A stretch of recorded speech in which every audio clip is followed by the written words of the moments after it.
welcome to the Chronicles of Nannia, a nanny resource podcast made for nannies by me, a nanny. I am your host, Martha Reddick, and this week we are going to be talking about big emotions with a book written by Ruby Roth called Bad Day. Hello, Ruby.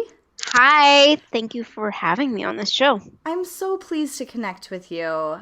Too. I have been reading this book with my little ones, and they really enjoy it, and they will grow into it, I am sure. Yeah. But I say in the book trailer it's for ages 0 to 101, so they have forever. And I really think that it is. I've gotten a lot out of reading it. It's a good reminder for adults For as sure. well, Thank you. as children. But before we start talking about that, let's hear a little bit about your background and what brought you to write this book. I am an artist. I've always been an artist since I was a little kid, and the first time someone handed me a pen and a paper. Mm-hmm. I started writing children's books 10 years ago in 2009 when I was teaching art at an after-school program, and the kids were asking me all kinds of questions about my eating habits, actually. I'm vegan, and I went to try to find a book that we could share and do some art projects around so they would understand, and I couldn't find anything that I liked. There was very little out there, and I ended up writing some of the first books of their kind in children's literature that were nonfiction about veganism and the well-being of animals and how our choices are connected to the planet at large. And Bad Day, the new book, is my 5th book, and I just expanded my themes from physical well-being and planetary well-being to now include emotional well-being. Which is beautiful and important to start talking about basically from the moment a child is born. Yeah, for sure. I don't think it's ever too early. Agreed. Even in utero, I think is great to start just discussing it. Yeah, just preparing for this world that they're about to face. Yeah, exactly. Well, so in reading Bad Day, I think it does such an excellent job of talking about really big feelings in an understandable and respectful way. I think a lot of times books, not a lot of times, but sometimes books can talk down to children. Mm-hmm. And I really appreciated that your book doesn't talk down. It's very respectful of feelings and of how children can feel these really, really big feelings and not know what to do with them. How did you approach writing this book on big feelings? Well, there's a lot of feelings books out there, and looking at them, I felt like a lot of them sanitized feelings and kind of made nice of, big, heavy feelings. And to me, that, just like you just said, it felt condescending and kind of dismissive of what we forget, that we feel as much heaviness and overwhelm as kids as we do when we're adults. And I think we just forget that, childhood isn't all rainbows and polka dots. Right. And so I really wanted kids to see themselves reflected in this book. And so Henny's the main character, and his meltdown goes on for quite some time. It's a long, gritty, explosive meltdown. Mm-hmm. And I wanted kids to see that and feel like it's okay to have those feelings, and not shut them down or be told that they should stop. Right. But ultimately know that they themselves are responsible for their feelings and their behavior. Yes, which is so important. Finding that balance between it's okay, like any emotion is okay to feel, but the actions of what you do with that emotion may or may not be acceptable behavior. And you are responsible for those actions, for your emotions. And I think that's part of realizing, you're getting to know oneself, also realizing at the same time that you are part of a larger world and that your behavior affects other people around you and even people across the universe, Right. across the planet in many respects. Yeah, and that formation of the habit around, because I do think as adults, there is this tendency to feel really big feelings and then go to our coping habits. Mm-hmm. And so, that can be drinking, or that can be sleeping a lot, or, whatever your coping is. And with children, they haven't built those coping mechanisms yet. And so if we can find ways for them to find a healthy way to sit with those feelings and work through them, we're setting them up for such success Yeah, as and in the rest of their life. it's a long process too. I Mm-hmm. mean, just the introduction of that idea isn't immediate. It takes many years to start forming, and there's no arrival necessarily. We're all still always working on managing our inner lives. Right. But I think introducing the idea very early kind of serves as an initiation that is otherwise absent in our Agreed. culture. Yeah. And as nannies, we are constantly helping our kiddos learn how to feel their feelings in a safe way, that doesn't involve hurting those around them, either physically or emotionally. And sometimes that means holding space for kids while they feel their feelings. And, sometimes that can mean physically holding them, and Mm-hmm. sometimes it's just sitting with them in that feeling. When you were writing Bad Day, what experiences with kids did you draw upon to create this character of Henny and his really bad day? It was actually a lot drawn upon from my own childhood. I faced some early challenges. I was diagnosed with scoliosis, which is a curvature of the spine, very young. And I had to do electromuscle stimulation therapy at age 4 for a couple of years. That Oh, was very wow. painful. And then I wore a back brace 20 plus hours a day for the following 13 years. Wow. And so my problems weren't meltdowns or tantrums, but they were, being physically bound in Right. something and learning discipline and containing feelings of discomfort and working through it. So my experience very young was discovering that I had, now I know it's called the observer mind. But I know that I discovered that very young in the sense that I remember thinking, I am not my body. So Right. this thing is happening to me on the outside, but I'm separate on the inside, actually. And learning to locate pain and kind of seeing if I could dissipate it in my mind.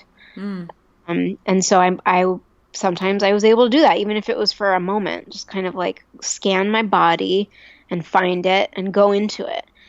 And that led me, to many years later to writing this book and really just putting down on paper what quiet space did for me.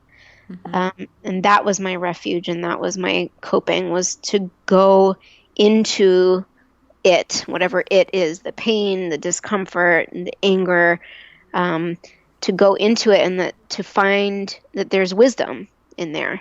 And so not to shut down feelings or to avoid them or, in adulthood to drink them away or do drugs or shove them or take it out on our partners, but to really find the meaning in every challenge and make it work for your life, not against you. Yes. And what I hear you talking about is connected with mindfulness. And I feel like that term gets tossed around a lot. It does. But how have you seen that work for kids, or have you seen it work for and with kids? I think I've seen it the same way with kids as I have with adults. It's kind of a trendy word right now. along with positive thinking, which I personally don't relate to necessarily. I never call what's in bad day positive thinking. It's more like this is a reminder, to take a pause and remember who you are, and remember the strength you have inside of yourself. But I think mindfulness can mean so many different things to different people. So I've seen with kids the same as with adults, that you have to use it to find what works for you. So some kids, don't like sitting still, and they need to move around while they're learning. Right. It's the same with, I have adult friends who, for example, are actors here in LA, and they can only memorize their lines if they're pacing, back and forth. And you look at kids in the kid world, like kids are punished for, wiggling around.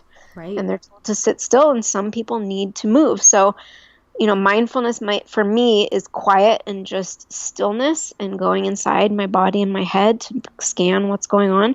For someone else,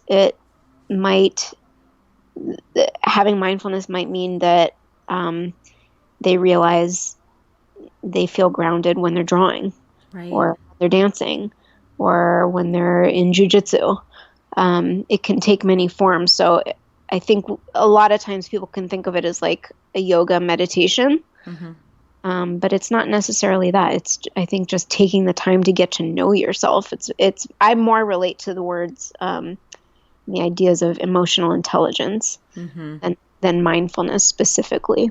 Yeah, I completely agree. And yeah, for me, sometimes like literally just going for a walk around the block really does it, like unlocks something inside of me in a way that if I'm on my couch, it doesn't happen. Yeah. Even if I'm, trying to do the same thought process that I would do on the walk. But you're absolutely right that it can look a lot of different ways for a lot of different people, and getting to know what that looks like for you and how it might be different on different days for you, or even in different moments. Totally. And that's why I have also said that this book, Bad Day, is for introverts and extroverts. It's for kids who shut down their feelings and for kids who explode. In either case, learning to take a pause, they're getting to know themselves better and what they need and how to articulate it. Right. And I think as nannies, a lot of times what we can do is help kids work through that of like, you know what, yesterday when you had a moment where that you were feeling bad about something or angry or upset, we tried to go for a walk around the block, and that, you told me that didn't really work for you. So today, let's try sitting for 3 minutes and just breathing. And, tomorrow we can try doing a handstand, seeing if that works. No, I think it's really great to throw it back to them, and instead of trying to fix it for them, say, let's discover what works for you. You tell me what can you imagine right now that might help you feel better? And giving them ideas like that they haven't thought about yet, even if it means, really out of the box, like, do you want to write an apology letter to somebody? Because that might make you feel better. Or should we do 10 jumping jacks or sit quiet? Like, you're in such a great position to give them information that they can then make wise choices from, without doing it for them.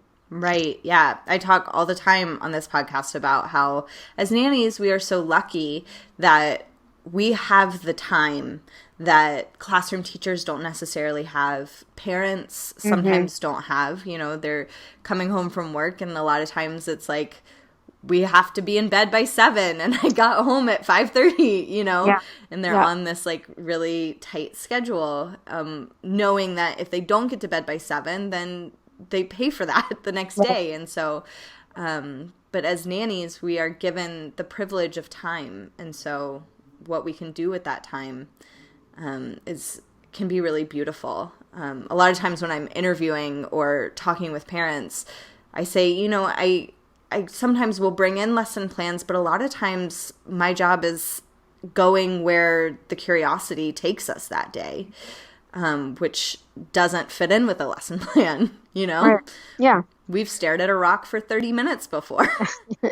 And I'm sure that was useful for whatever, the day required. Yeah, yeah. So, um, and so do you think that kids can control their feelings? Yes, I think, it's a practice, just Right. like it's an ongoing practice forever. But I think in Western culture, we have a myth about childhood, that has us thinking that kids are so delicate and so incapable and can't do anything without adults. But there's no universally accepted concept of childhood. And in other cultures, kids at a very young age are expected to, for example, watch their siblings and weave intricate embroidery and help out at the marketplace and open coconuts with machetes. So there's a lot of wiggle room on what kids are capable of. And I think that we in Western culture don't give them enough credit for what they're psychologically, spiritually, and physically capable of doing. Right. Yes. I completely agree. So when a kid is practicing emotional intelligence, it can get really messy. And whereas, arts and crafts, when they get messy or when, you're having fun and the toys are strewn all over the living room, you can see the mess and you can see the steps to how to fix it. I think with emotional mess, it can be hard because it's not tangible. It can be hard to learn how to put it back in, an order that works for you. And you mentioned that you've taught art to children. Have you found any art projects that help bring that intangible, these emotions to a place where children can see them and interact with them? Yeah, I think art in general and the practice is helpful because you're moving out of the logical brain into kind of a spatial portion of thinking, and it gets you out of thinking about time and into a more creative side of the brain. So I think it's very therapeutic in all senses. But when I was teaching, I liked to give kids the space to come up with things on their own, but kind of introduce ideas like color association. So I remember once having a great discussion about how different colors can often represent a feeling. And then without telling them what we learn in our culture, I asked them to do some art and make, do some drawings or paintings, showing what certain feelings feel like to them on paper using color. And so, I didn't say what I already know, which is, red can be aggressive and it's used in marketing to catch attention and to, it's associated with anger or passion or love. And then blues are neutral and calming, that kind of stuff. I just wanted to put the exercise out there to let them come up with something and to dig inside of themselves. And it's so interesting to see what comes out. And not only color, but like shapes. Right. And there's some of that in Bad Day when he's having his tantrum, and I drew a little, black squiggly mark above his head. Right. To me, that's what those feelings feel like. Right. Kids will often, make dots or scratches, and it's a really interesting way to explore the mind. Yes. Did you find when you've done that activity with kids that they did gravitate towards the colors that we think of, or did they have different interpretations? There was a little bit of everything, but I think in general it's so pervasive, and there is something natural about it that that, like you said, kids do kind of gravitate toward understanding. Maybe even they might understand it subconsciously before they even understand it consciously. Right, right. Yeah, my mom was a second grade teacher for 20 years, and she started asking us to not buy her red clothing because she said when she wore red into the class, she's like, I don't know if it's placebo effect and it's just in my mind, but our days go worse when I wear red.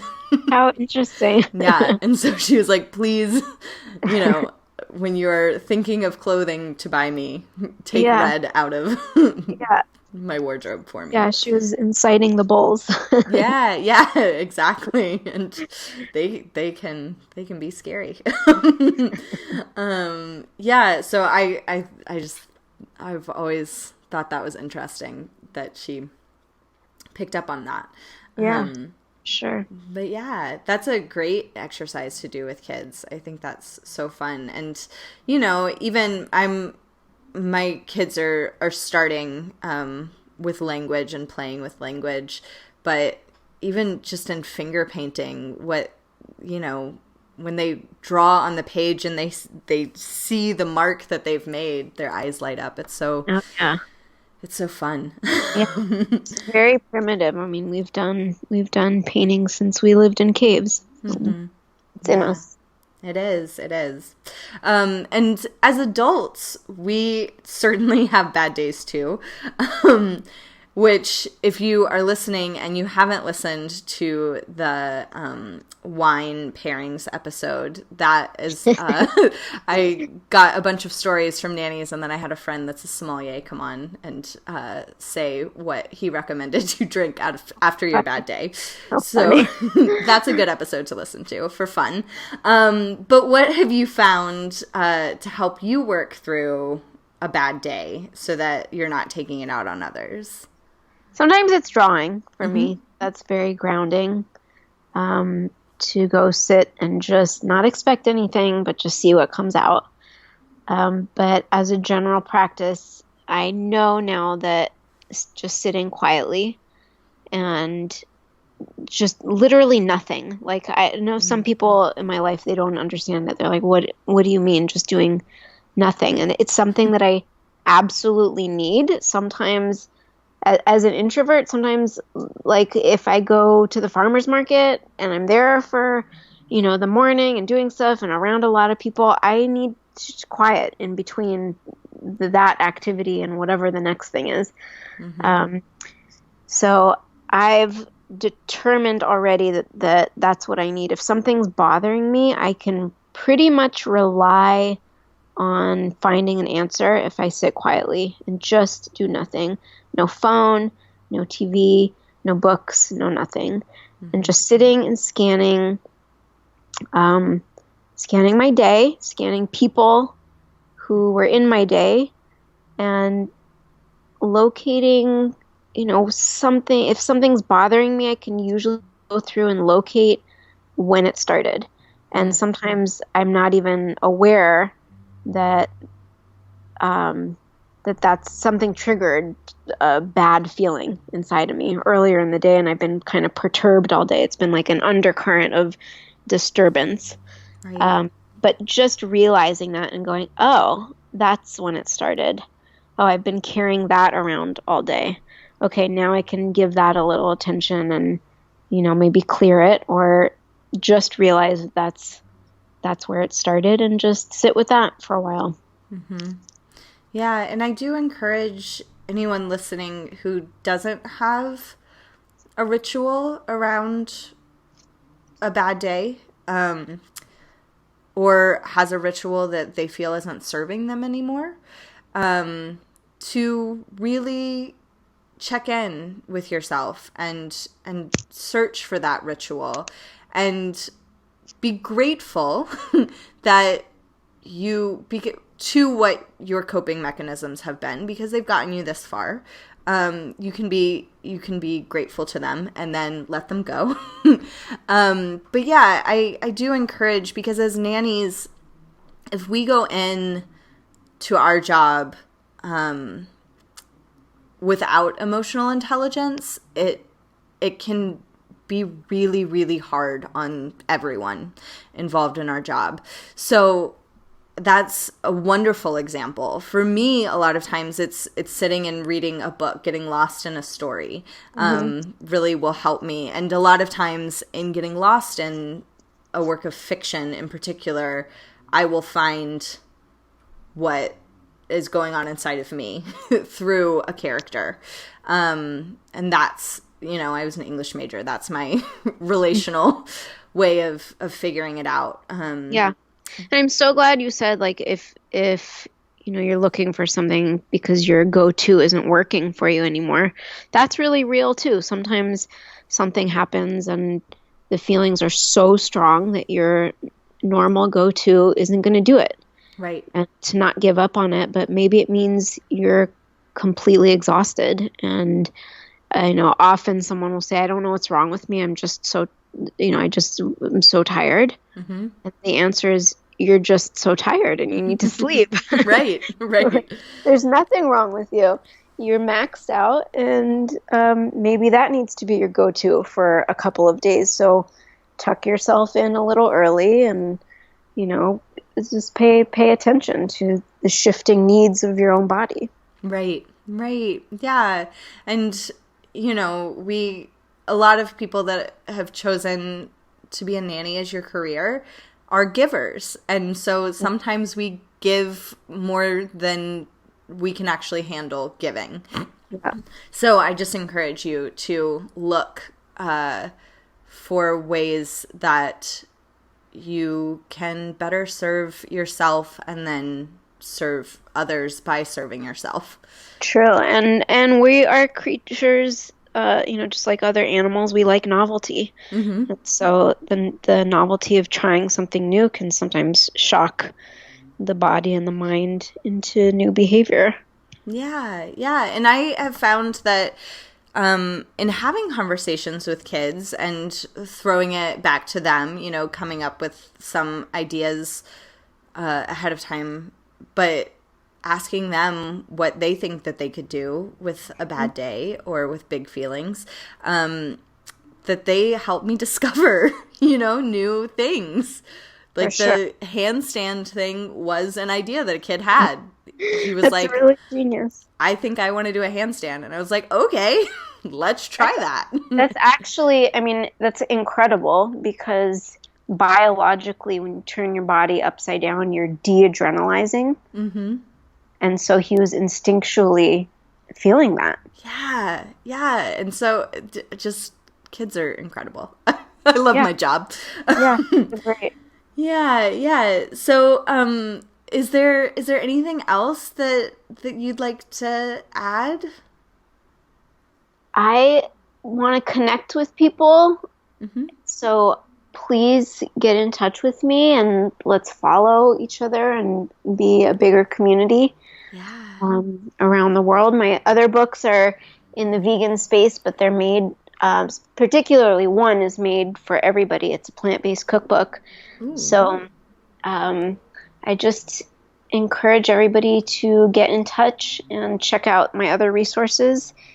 And it's one of the honors of my career is that I get to connect with people all over the world. Yeah. And where can people connect with you? My website is rubyroth.co, rubyroth.co. Great. And from there you can go into the shop. I have all my kids' stuff and also my personal artwork, which is more in the adult, figurative, feminine side. And all my campaigns and social media are there. So that's wonderful. Starting. Yeah, and I will link that in the show notes. So if you're driving and listening, do not fear. It will be down in the show notes for you. And the books are available wherever books are sold. So you can get signed books and personalized books from me, or get them at your local bookstore or wherever you usually order books from. Wonderful. Well, thank you so much, Ruby. I really appreciate you being here and sharing this. And I really appreciate you bringing this book into my life, because it has already brought up some really great conversations with kids. So I'm happy. That is its purpose, just a starting off place. Yeah. And then we end each episode with a fun, cute story, and Ruby has brought one for us. Yeah, I just wanted to tell you about something I just heard the other day. The book just came out, and so it's just getting into the hands of little kids. Mm-hmm. And a mom told me that there was a standout moment in Bad Day where Henny's thinking back over his terrible, awful, humiliating day. And there's one moment that this little girl related to. She's very worried about kids laughing at her. Mm-hmm. And in the book, Henny trips and falls, and there's all of these faces laughing at him. And she just was so aghast at how much she related. And she said, "Look at all of those faces. We need to count them." I just think it really meant something to her that it stood out that much that she had to, count how many there were. I think there are like 5 or 6. But it just dawned on me the weight of these little things that we don't think much of as parents and teachers or adults, on the schoolyard watching all this stuff go down.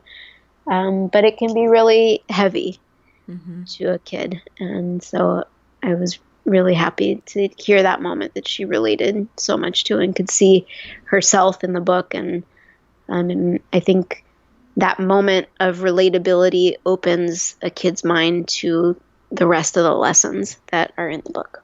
Yes. And also that moment of realizing other people feel this way too. Somebody felt this way and put it in a book is huge. So yeah, and I love that it was important to her to count them. Yes. It's so fascinating the way it really is. It hit me really hard. Yeah, I love that. Well, thank you for sharing that story. I really appreciate it. Thank you for having me and for all the work you do on behalf of kids. Oh, well, thank you for being here, and thank you all for listening. We'll see you in a couple weeks. The Chronicles of Nannia is produced and hosted by Martha Reddick. Artwork by Noni Amadan. Theme music by Brad Kemp. Find him at secondbedroomstudio.com. Follow us on Facebook and Instagram at Chronicles of Nannia, and on Twitter at Nannia Podcast. To contact us, email chroniclesofnannia@gmail.com. Thanks for listening.